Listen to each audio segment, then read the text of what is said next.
Les bonnes petites recettes de Jérôme Mesteb, on vous les propose, vous le savez, en toute fin d'émission, vous avez toute la recette complète pour les refaire à la maison, ces recettes. On le salue, Jérôme. Et on salue également Johanna Dayer qui nous rejoint.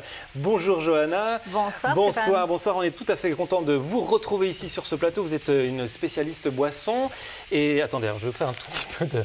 Pardon, je suis désolé, c'est pas comme ça qu'on accueille les gens chez soi. Je vais vous faire une petite dégustation d'une boisson à l'aveugle. Est-ce que vous me faites confiance? Avec plaisir. Oui, alors j'ai prévu ça dans le frigidaire. Alors d'abord, je vous demande juste de fermer les yeux parce que je vous fais une petite surprise. Alors, ce que je vous dis là, c'est que je vais leur faire goûter du café froid. Voilà.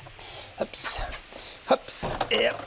Alors, fermez les yeux, voilà, ne bougez, n'ayez pas peur. Alors, je vais vous demander, vous pouvez tendre votre main, vous avez des verres qui vont apparaître voilà, devant vous.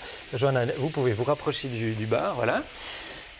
Deuxième consigne, bouchez-vous le nez. On va faire une petite expérience, vous n'avez pas du tout l'air ridicule, je vous assure.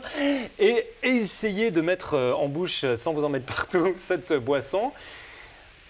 Et je vais vous demander de me dire à quoi... Alors, vous avez tout de suite débouché le nez, Johanna, ce qui n'était pas la consigne, mais c'est pas grave. Est-ce que vous avez reconnu... Alors, allez-y, Vincent Bartassa, vous pouvez lâcher le nez. Est-ce que vous avez trouvé de quoi il s'agissait? Du café? Du café! Du café. Yes, bravo, Johanna Dayer. Sans l'odorat pour moi. Non, alors c'est clair. Sans l'odorat, on n'a que les éléments structurels. Ouais. La mer, l'acidité. Voilà, et donc le café, vous avez eu un peu d'amer du coup, alors le nez bouché quand même? Bah, c'est les papilles qui trouvent ces éléments-là, donc j'ai eu tous les éléments de structure, mais je n'ai pas eu les éléments aromatiques. Voilà, et donc, oui, c'est ça qui est intéressant. Éléments de structure lorsqu'on a le nez bouché, éléments aromatiques lorsqu'on a le nez qui fonctionne bien. Ça montre l'importance, dans le fond, de notre nez aussi lorsqu'on mange. Absolument. Alors, on va se rendre à table et pour parler du café, vous pouvez les prendre avec si vous voulez. Hein, non, il n'est pas bon. Je sens qu'il ne lui plaît pas. Alors, il est très exigeant, Johanna Dayer, mais forcément, c'est un peu votre domaine. Le café. Et vous me disiez, dans le fond, qu'il existe un peu deux types de café, Johanna.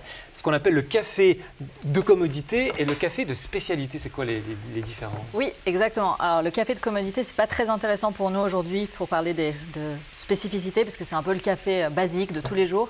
Par contre, le café de spécialité, qui est très à la mode en ce moment, c'est là où c'est très intéressant parce qu'on s'intéresse à son terroir, à comment il est récolté, son origine, vraiment l'altitude, tous les éléments en fait vraiment topographiques et météorologiques et aussi tout le processus de fabrication qui est très intéressant. Et donc ce sont ces cafés de spécialité qui vont permettre d'exprimer le plus d'arômes, la qualité des arômes sera dans ce type-là de café, c'est ça? Exactement, selon le processus mais aussi selon les variétés puisqu'on a vraiment plusieurs types.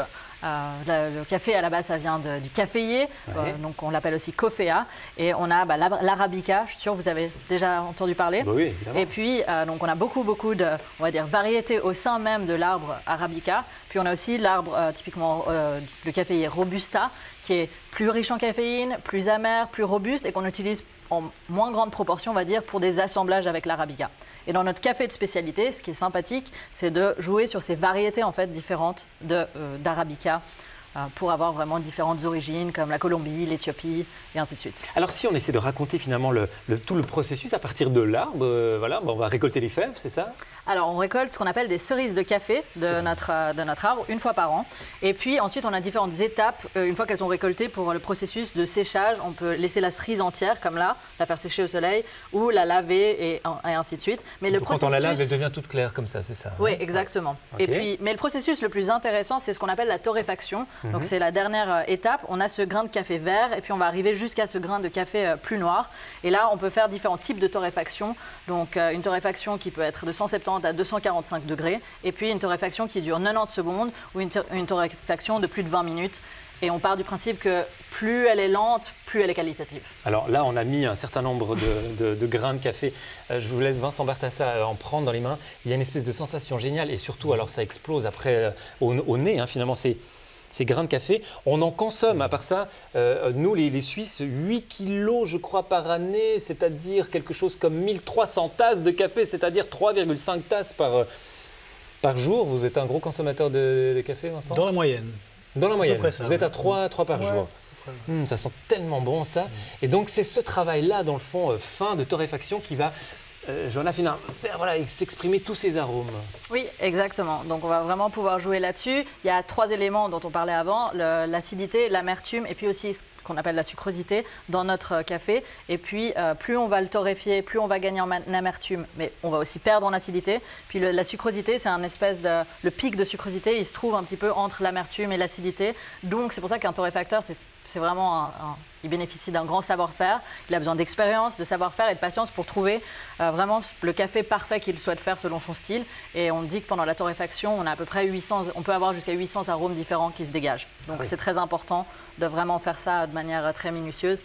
Et comme je disais avant, ça dépend encore de l'origine du café, de l'altitude où il pousse, climat et ainsi de suite. Voilà. On parle souvent de l'expression des arômes dans le vin et on se rend compte que dans le café, il y en a finalement tout autant. Hein. Exact. C'est important. Un dernier petit conseil peut-être sur la manière de le préparer, nous notamment tous les matins au réveil. C'est quoi la façon qui va permettre justement de consommer au mieux ce café? Alors ce que je vous recommande de faire, c'est pas de prendre du café déjà moulu, mais déjà de choisir des cafés de spécialité, de vous amuser à goûter différentes origines et puis de le moudre au dernier moment parce que en fait et de le moudre selon différentes textures, on va dire.